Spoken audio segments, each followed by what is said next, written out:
Okay, folks, we are going to go over a fallback Medicare presentation that you can utilize on a turning 65 or any other Medicare presentation. This works especially well in the home.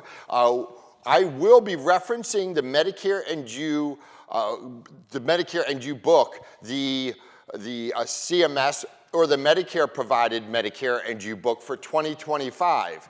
And it's important that you understand that you should always reference this book. If you're online, if you're doing some sort of over the phone, you can reference the Medicare and You. It'll help you stay on track. Certainly if you're doing a Zoom call, you can show them, and certainly if you're in the home, you can utilize the Medicare and You book. As a matter of fact, when I'm working with a consumer in their home, or even if it's over the phone, you can say, get your Medicare and You book, because what it does is it shows the consumer that we're working from facts. It's not what some hotshot insurance agent thinks that they know everything, that what they're telling you to do. It's straight from the book. And we can start at page 7, I believe. No, page 9. It's page 9. And it's, let's see here. You can discuss Medicare Parts A and B.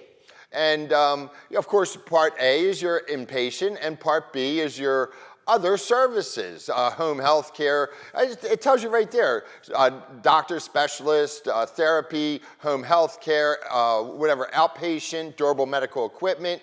And this is very, very simple. It's very simple for you to show them. Again, I always tell them, and for those agents working in the home, you could say, go get your Medicare and You book. And they know what it is in most cases, and if they don't have it, say, that's okay, I got my own copy. And you should have your own copy. You can get that from a Medicare beneficiary that's not going to use it, and if they're going to just throw it away, just say, I'll take that. You know, some people just will never read it. Most people that do read it will never understand what it means. So, again, we're going to go here to page 9, and that explains what Medicare Part A, Part B, and then drug coverage is. So it's very, very simple. It's in your book. And then we go to what are the options? So what are our options? So I would say, Mr. or Mrs. Smith, you're turning 65, or even if they're not turning 65, you could say, Mr. or Mrs. Smith, you have several options here. They actually have 3 options. One option is to do nothing. But what is the problem there? And that is that Medicare Part B, and let me back up. When somebody's new to Medicare, they're automatically enrolled in Part A, and they get Part B as well unless they opt out. So they have to opt out of that Part B. This is under normal circumstances. So I'm going to go, again, you could tell them that, they will have the Medicare Part A and B in all likelihood. You can help some individuals, in many cases, that you can help them enroll online for these benefits.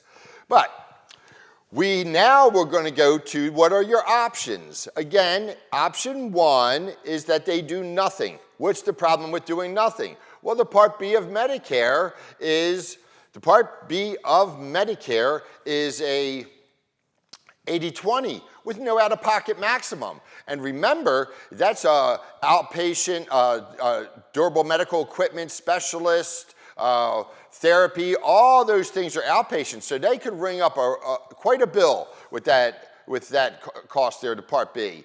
Now, on the left-hand side, and again, this is page 10, okay, page 10 of your Medicare and You book. On the left-hand side is your true option A, okay, putting aside the option to do nothing, which is not smart. Option A, you automatically get Part A and Part B, again, unless you opt out of Part B, and you would actually then purchase a Part D drug card, and unless you want to pay that 20% of no max out of pocket, you would get a Medicare supplement. So that's your options. So option A is you get the Medicare Part A and B upon turning age 65. You add a drug card and a Medicare supplement. In a lot of areas, this is going to cost you maybe $150 on average. And I say that it differs dramatically depending on the state you're in. I'm in South Carolina. A Medicare supplement is much less expensive than it would be in the state of California or in New York. So there are big differences in the premiums. And so that's option A. Again, you take original Medicare, Part A, Part B, get a drug card, and get a Medicare supplement. Option B is this second column here. It's Medicare Advantage. Now let me go back to this. You are allowed to tell a consumer what it is. We're not going to cover a compliant Medicare Advantage presentation in this video. Okay, that's not the scope of this video. But you are able to and compliant to tell them what a Medicare Advantage plan is. So, the Medicare Part C covers Parts A, B, D, so you have everything covered, and they do have to cover at least the benefits. They must cover the minimum benefits that Part A and B cover. So they must cover what Part A and B cover. So, and the way it's worded is that they must cover at least what original Medicare covers. It's not identical. If you were to overlay them, they are not identical. So there's advantages here and disadvantages. Now, so you get Part A, you get your Part A coverage, you have your Part B coverage, you get, if it's MAPD, you have your Part D coverage. In addition, you get some extra benefits. These are benefits such as dental. They have, oh goodness, they have dental, they have optical, and some of the dental and optical is pretty good. A lot of times the consumer would not need to get individual dental. It never covers everything, no dental plan does. But sometimes they give you a good benefit and it's comprehensive. Other times it may look like a good benefit, but a very, very limited network. Other times it's a small benefit with a good network, so you have to figure it out as to what is going to fit your consumer. Hey, if they have dentures, that's what you need is denture coverage. That's it. So they will even give an individual money to buy groceries at the grocery store and even pay bills. Usually those are dual plans, MAPD dual plans. You can have a Medicare Advantage plan that doesn't have a drug card. They are very few and far between, but so I wouldn't even worry about that. In most instances, in almost all instances, it's a Medicare Advantage plan. It's MAPD, Medicare Advantage with drug coverage. Now, so you have your consumer, they understand what their benefits are, right? They can get their original Medicare with a Part D drug card and a Medicare supplement. Or they can go to a Medicare Advantage plan, which is Part C of Medicare. So we're going to move on and discuss the next item, and that is on page 75. Assuming that your client were to, let me make sure I didn't get to page 75. Hold on a second. Assuming that your client was to get, hold on one second, I want to keep moving here. Okay. Assuming your client was to want the Medicare supplement and purchase a Part D drug card. So, And how do you determine that? Well, oftentimes I find that my more affluent clients are going to want a Medicare supplement. That's not unusual, again, for a more affluent client to want the Medicare supplement. And oftentimes I will tell them, I would say, in your case, you have a disposable income. The coverage that is most beneficial to you or for you, or the most comprehensive coverage would be for you to keep your original Medicare Part A and B, get a drug card, and we can do that by entering in your prescriptions, and this is what you would do. You would enter the prescriptions in and determine the drug card that works best for them, and that's at Medicare.gov. And then you would get a Medicare supplement. And you could use a program like CSG Actuarial or some sort of shopping service to obtain the most appropriate Medicare supplement for your consumer based on where they live, what their age is. And those are guaranteed issue upon turning 65. So, and in some other instances, but I'm not going to go over all of the election periods and all of the dates and time frames, because that does require, and it should have its own dedicated video, and we'll provide that for you. Now, what I will say is, when you go to page 75 here, you can see that it says, all plans with the same letter offer the same basic benefits, no matter where you live or which insurance company you buy the policy from. So that's a big deal. All plans in the same geographic area, so in the same state, are going to have the same rates. Now, okay, I'm just going to say, I'm going to narrow this down to zip code, okay? All plans in the same zip code are going to have the same the same benefits, same general benefits. They may have some additional benefits. So let me repeat this. All plans in the same area have the same basic benefits. They may have some additional benefits. Some of them may have some optical. They may have some type of discount card. If it's AARP, you'll see they have all kinds of little bells and whistles. They may have a travel program or something like that. But for the most part, as far as core benefits, they all have the same basic benefits. Okay, now, let's go back here. That's what it says here. That's why I use the book, the Medicare and You book. That's why I point this out, and you show them, you read this to them. All plans with the same letter offer the same basic benefits, no matter where you live or which insurance company you buy the policy from. Now, if we scroll down to the next page, and again, I'm going to show my client this because it's their benefits. It's in their book. Now,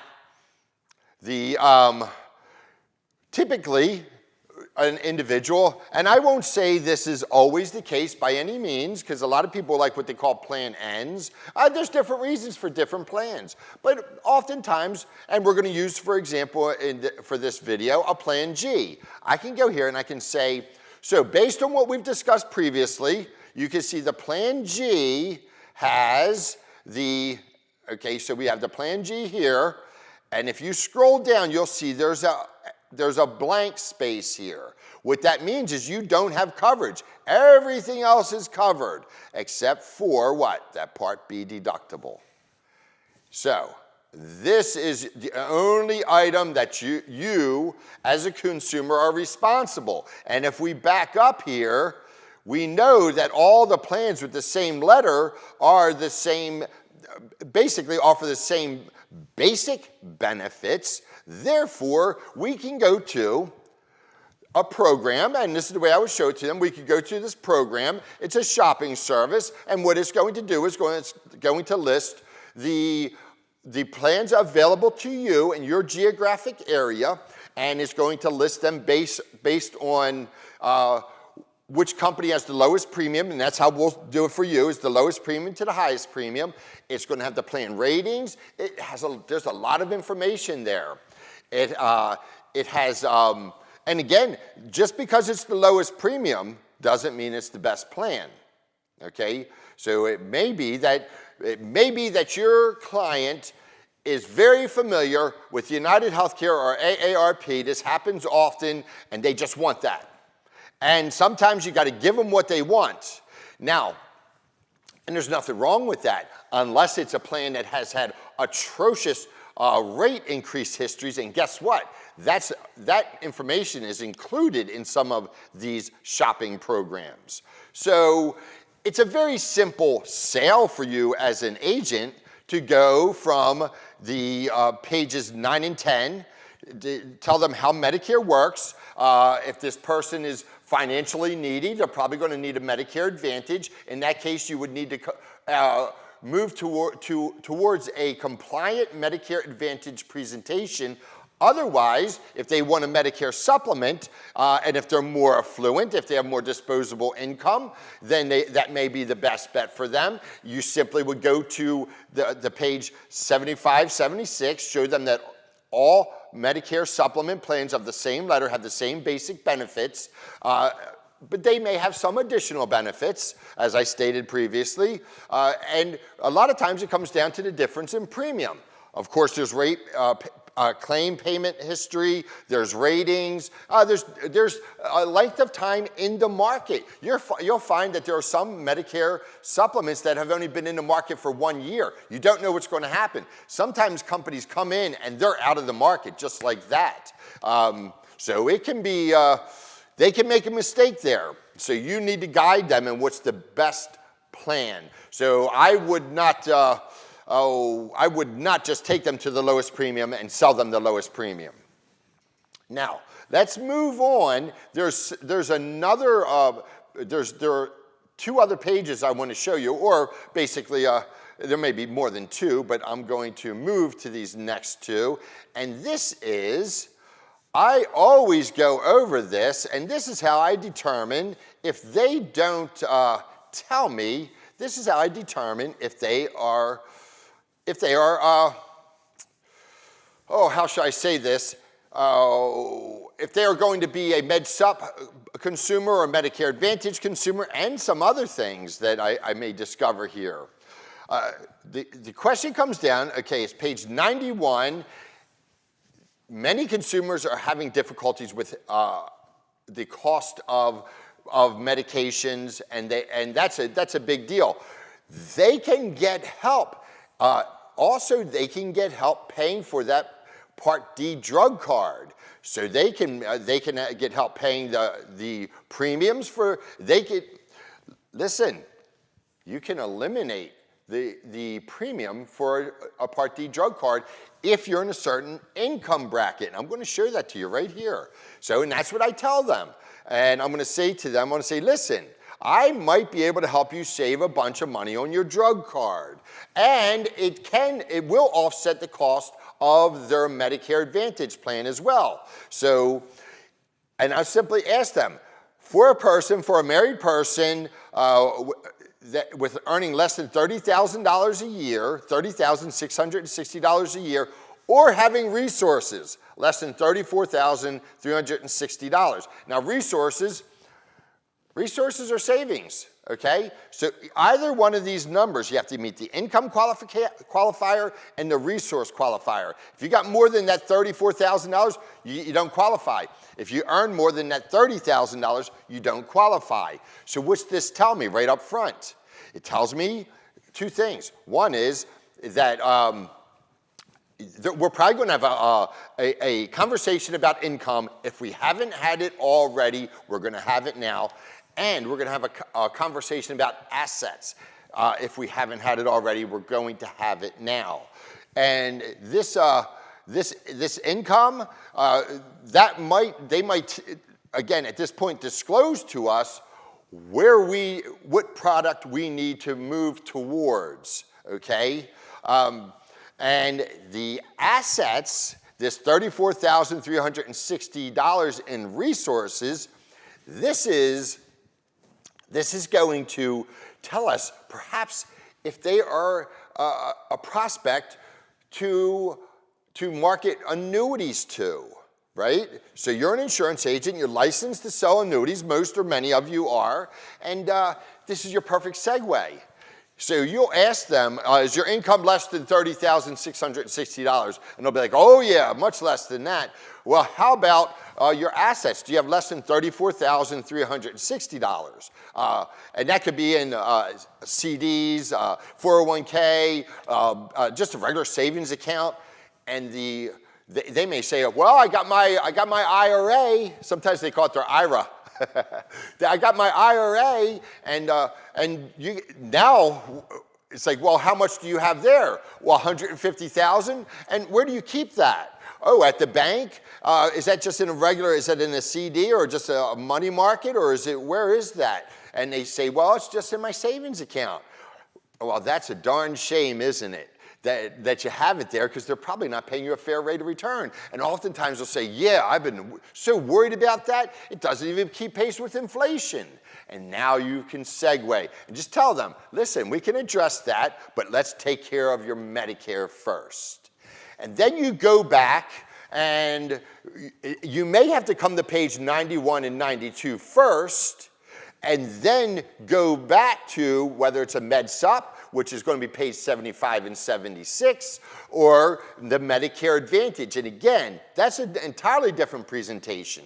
That you need a scope of appointment, and you need to have the proper time between the time that scope of appointment is signed and the time of the presentation. Although there are cases that it can be done at that time, even if there was no previous scope of appointment signed. If it's a walk-in and they demand for a reason, that makes sense to go over this. And it could be something as simple as they're going out of the country, or that that we're at the end of a qualifying period, something of that nature. And there could be other reasons, but in those instances, then you could do the scope of appointment, and where you would put date of appointment, you would say basically immediate, now. So, and then you put the reason in the scope of appointment. So, there's a lot more to this, but that's the basic bones of the presentation. So you got questions, okay? Do they have VA benefits? Are they on TRICARE? So there's a difference between VA and TRICARE, right? So there's all different types of little questions, but guess what? They're addressed in the book. Those items, if you walk through the book or walk through the pertinent sections of the book, you'll probably discover these items. We're going to walk through this book with you. This is the very beginning of the book. There's all kinds of things, but this series, we call it the Medicare and You series, the Medicare and You 2025 series, and this is going to walk you through how to present Medicare to the consumer from the Medicare and You book. That's the most intelligent way to do it. Hey, by the way, you can watch more of our videos. Just go to the MedicareMillionaire.com. We're happy to help you. We offer all types of services, whether they're technology, product, whatever it is, we're here to help you. And you have a wonderful day.